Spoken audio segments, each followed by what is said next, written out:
What's up everybody? What is a maintenance detail and how much do I charge for it? Well, this is a $125 job and this is a Ford Expedition King Ranch. I've shown this in one other video before, like my mobile detailing setup. Even on maintenance vehicles, you can definitely get cars that are more difficult to clean. This is usually an extremely clean family, but when you go once a month, a lot can happen in the span of 30 days. So I charge these guys $125 for an interior and exterior maintenance detail. Am I making a ton of money off that? No, but it's usually a pretty easy vehicle to clean. I'm not really hitting the hourly rate that I want to here, but 125 bucks is 125 bucks. It's my side hustle and it's guaranteed income. So this is what it looks like to start out, and let's go for it. All right, it's time to vacuum.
There's so much dry particulate in the soil, or I mean in the carpet.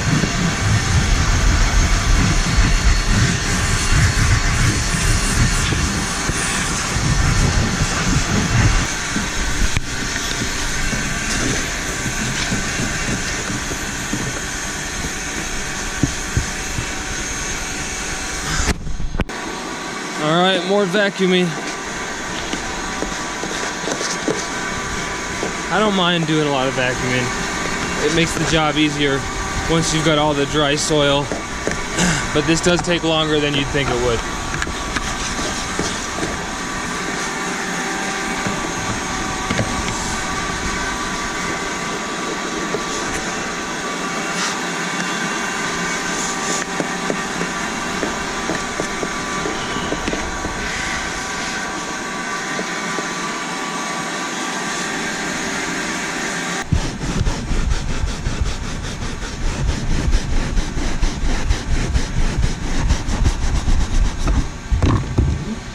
So much dry dirt in the carpet. It just needs to come out first.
Look how much you can get done just by brushing out and vacuuming.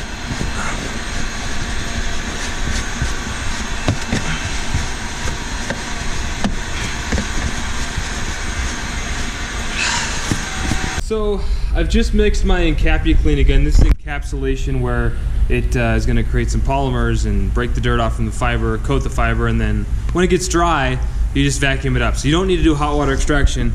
Not for a maintenance detail. I'm not going to do hot water extraction for a maintenance detail. I'm going to wait for the floor mats to the end because, again, it's winter time and I like to do the carpets first. In the springtime, I can get away with a vacuum sometimes, but I feel like right now, and with encapsulation and encapsulation products, you don't want to get it too wet. You don't want to risk wicking.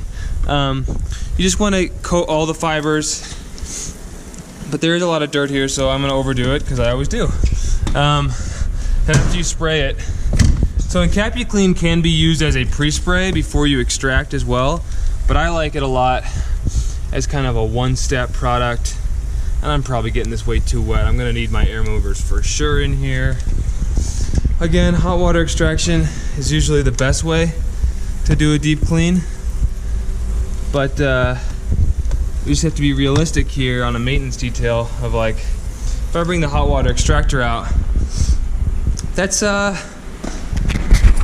lot of work, you know. You got to bring an extra piece of equipment that can freeze if it gets too cold. You have to figure out the water. You have to fit it in your truck, heat it up. Then you do the second step, which gets the carpets really wet. And again, Reed, that's time. Wet carpets is time, right? So if I'm spending way longer than just encapsulation drying just to get the carpets dry, that's not going to be a good use of my time. So this is probably wetter than I want to get these carpets, but I just want to make sure that I see a lot of dirt here. Now we've got the encapsulation on there. We want to make sure that we're getting every fiber. And I know that it was dirty in here, so I want to make sure that I'm at least getting this. You know, usually to remove salt, I like to do a two-part process with urine neutralizer, which is actually quite acidic and neutralizes the alkaline. But I'm just gonna see what I can get with this process here. Obviously the carpets always look good when they're wet. I wanna make sure to dry this fast and then be able to catch any wicking and hopefully brush it up and vacuum it at the end if the salt still comes back right there. But there's a slight confidence knowing that I've been in these carpets within the last 5 or 6 weeks, so like whatever I see may look bad, but it's hopefully compatible with some of my tools and techniques. Let's go around this side. Okay, let's do it. Let's just keep on, keep it on.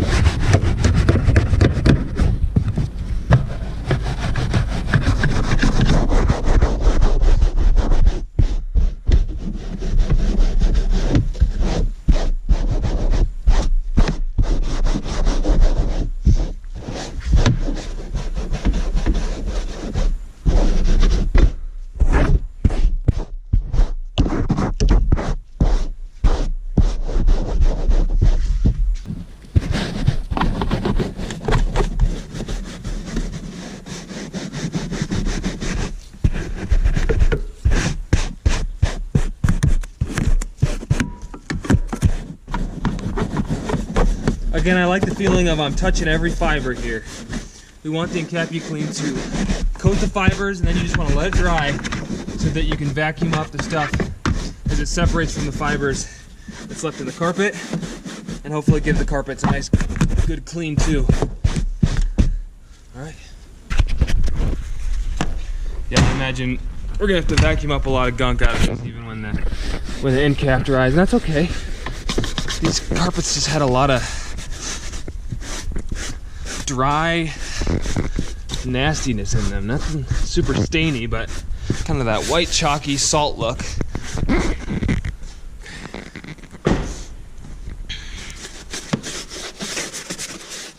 And the good stuff about end cap is it's not gonna like stain your trim or whatever. Thank God, because sometimes there's a little bit of overspray, but I've never had any issues. The carpet stuff is not gonna mess your plastics and vinyl up, although obviously you want to test that out before you just trust me, and you don't want to get it everywhere if you don't have to, right? Makes sense.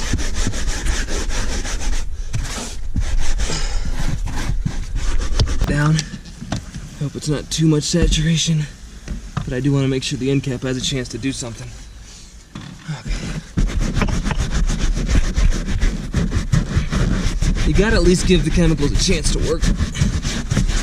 And hopefully I can get these drying fast so we don't deal with too much wicking. It's wet, but I think with some air movers, it'll dry pretty quick. I've got my air movers going now, and I'm just gonna spray on the panel.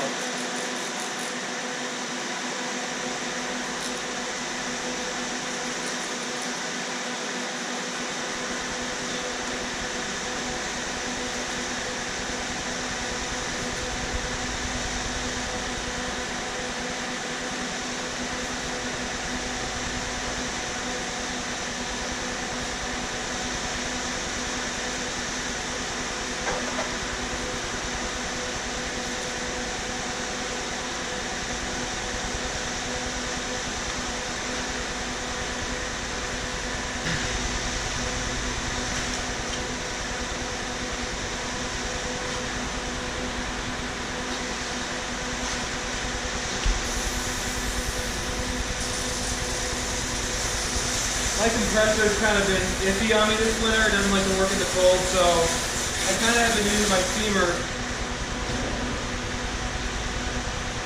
I like to turn the vapor sheet down so I don't get that much water in there.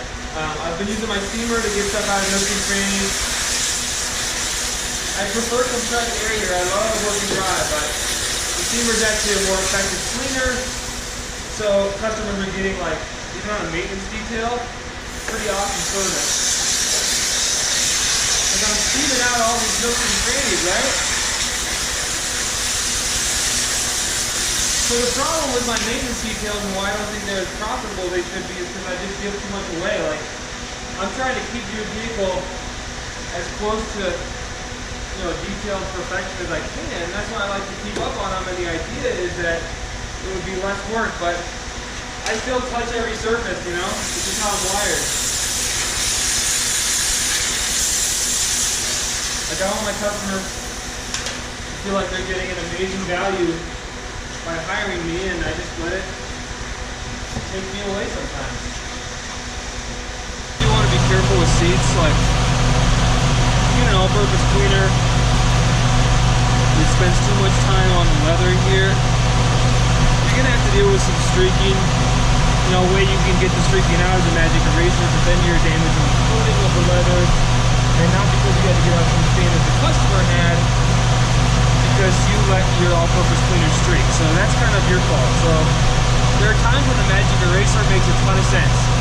It does a great job when sometimes other things can't. And yeah, everything has a cost, right? So you may remove some of the stain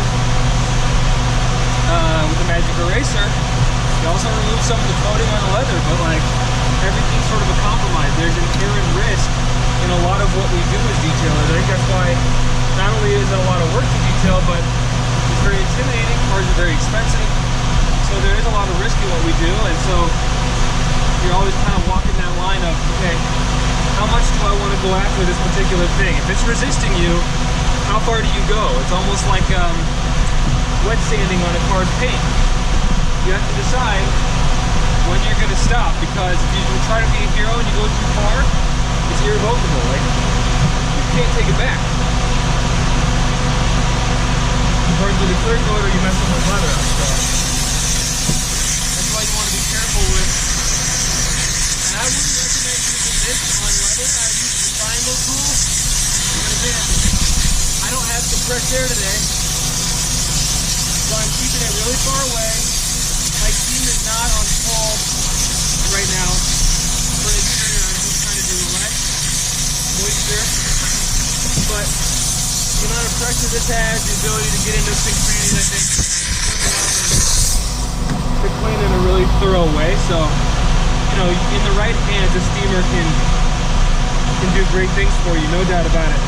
Usually you're not dealing with super bad stains on the dash here, so you just, you know, an all-purpose cleaner sprayed into your towel and then a wipe down And then if it's bad, I'll usually bring the steamer up there. If I had an air compressor, I'd use that today. But, and then around the air vents, I like a little bit of steam.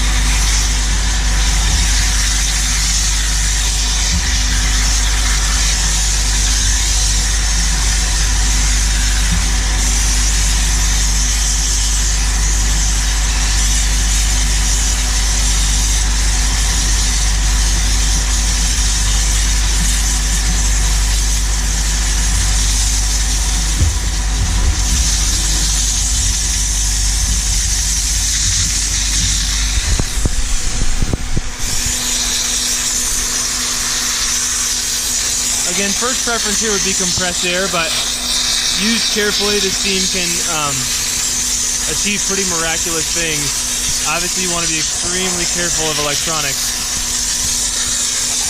And what we're talking about here is the moisture and the heat. Okay, I'll put that down there and just do kind of a wipe down, see where things stand. I'll do a final wipe down at the end, so this isn't 100%, but you do want to get pretty close. Like you want to, I think, at least get to 80% on these initial passes.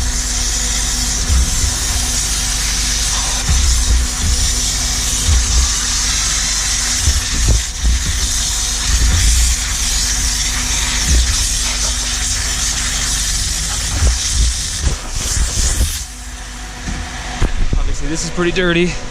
I've got some all-purpose cleaner and a lot of spent steam in my towel, so plenty of moisture to go around here. There's some bunking there. I love steamers for cup holders. Once you learn what a steamer can do in a cup holder, you'll never want to wipe something down on your own again. Okay, see how that steamer just sprayed a bunch of stuff, so you got to be careful. Again, steamers can be amazing tools, but like, you have to be aware with them. You can't just be lost in outer space, because if you're not paying attention, the things that make them amazing at cleaning can also make them amazing at doing some kind of damage. So just keep on wiping stuff down here, and that'll dry eventually. But I never like seeing those streaks.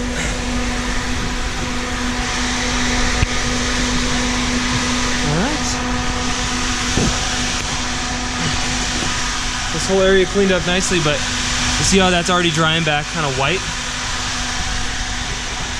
I have a feeling a lot of this carpeting is going to need to be passed over again with a brush like this and then vacuumed out. So a lot of that wicks back up. It's still dry, and you can just kind of do your thing where you do this and you vacuum it out. But some of it may dry back in a way that says, hey Nick, you probably should have used hot water extraction. But again, it's a maintenance detail. It can't be perfect.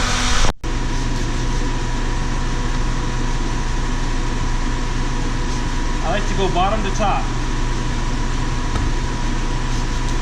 because if anything drips, you're catching it as you go, and you're not starting with something up high that may drip on you. The stuff up top has longer dwell time, because you obviously started at the bottom, now we're here.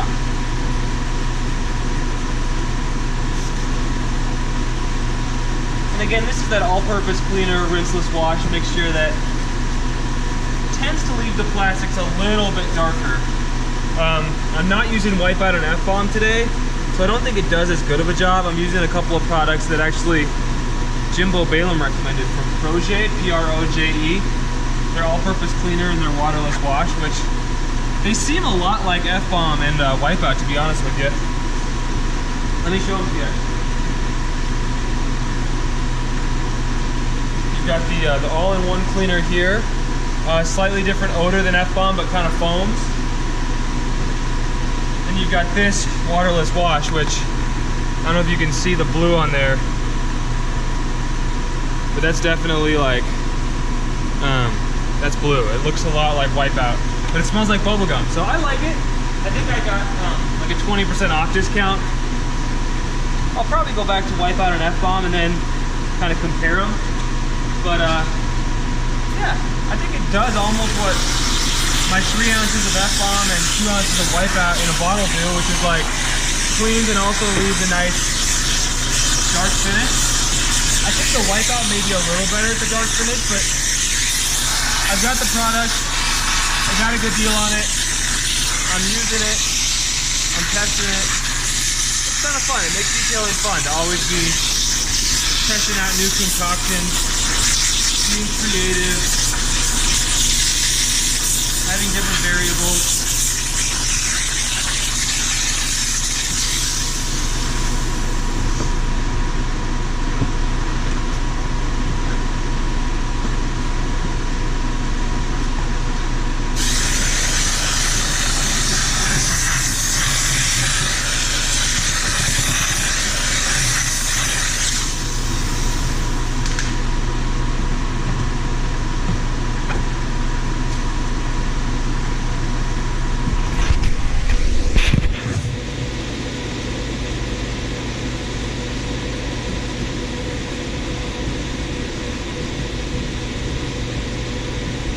Don't get me wrong, I like foaming it up with a brush.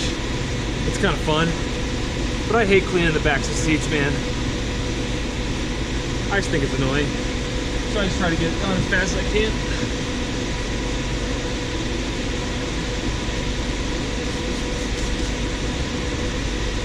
But now that we're on a flat surface, I do enjoy the look of the foam and the cleaning power of this concoction is pretty good.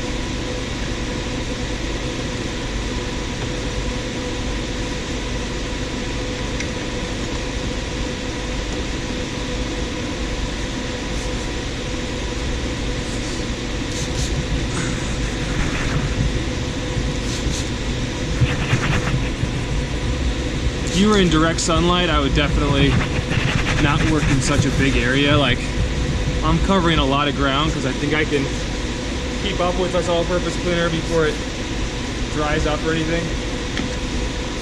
I have applied it pretty liberally, and I'm going to make sure I'm around to steam and wipe very shortly.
Wipe down that seat with a little bit of steam. I think we can do it.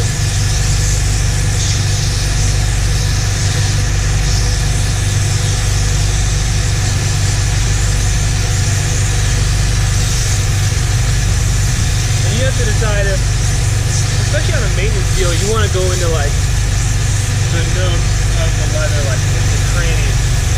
Like I said, I just can't help myself. I'm gonna clean something, I'm gonna do it right. You know what I mean?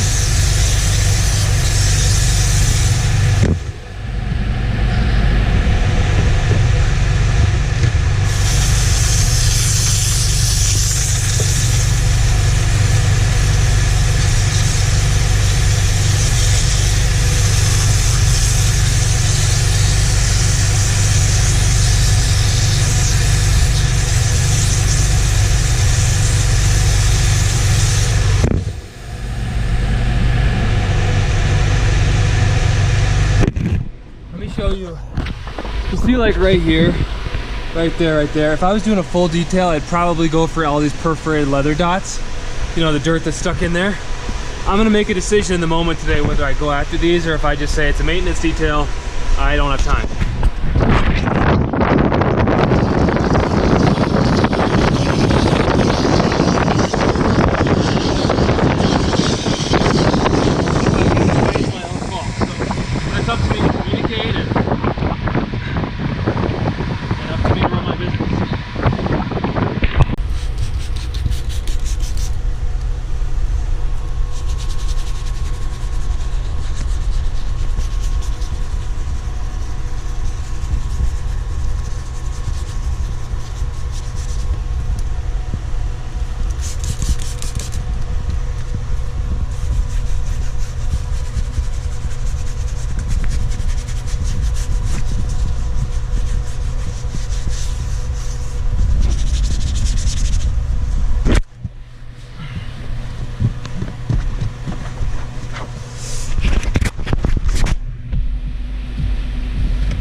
Just for fun, I'm going to use some Optimum Protectant Plus. I haven't used a dressing in a long time, and I did a video about the chemical graveyard. That's way too much product. Holy crap, what am I doing?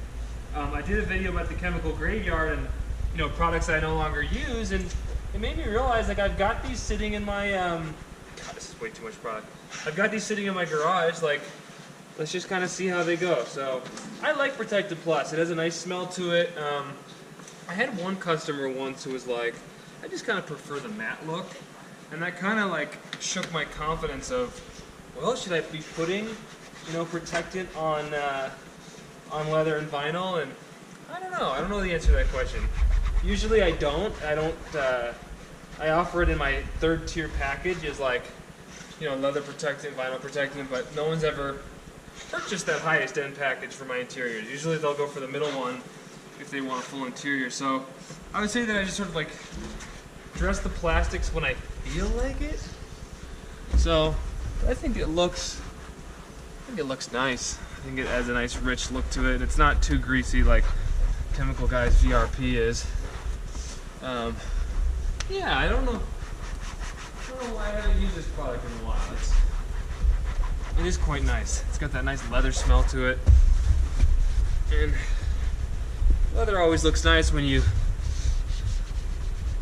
can put a protectant on it. So, like I said, I get really invested in my maintenance clients and their vehicles, and that's why I'm not always super profitable, because I want to take care of them so much, and I don't always necessarily take care of myself, which is to say, I'm not always focused on profitability. I'm like, I just want to make this car look good. So,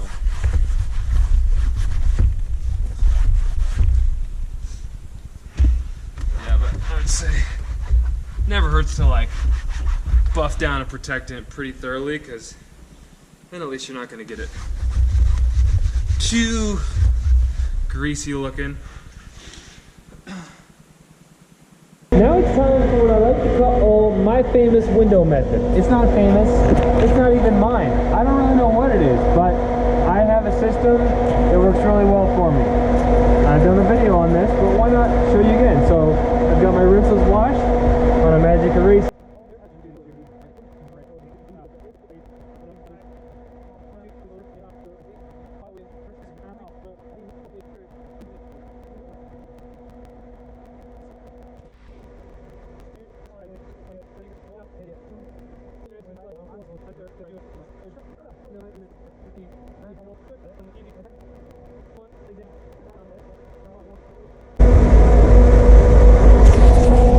So what do you think of these windows, huh?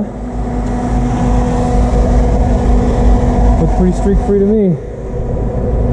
I like to look over here at every angle, because the last thing I want to do is kick ass on a detail and then have them drive into sun and think that I didn't get their windows well enough. I'm less concerned about an exterior streak, because that'll just come off with a windshield wiper or some rain, than I am about the interior windshield, because that's something that the customer is not going to want to mess with. So the tires are dressed. I haven't done those running boards yet.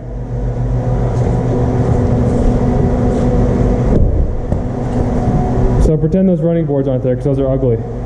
It's looking pretty good, right? Now it's time to clean up this mess and get the heck out of here.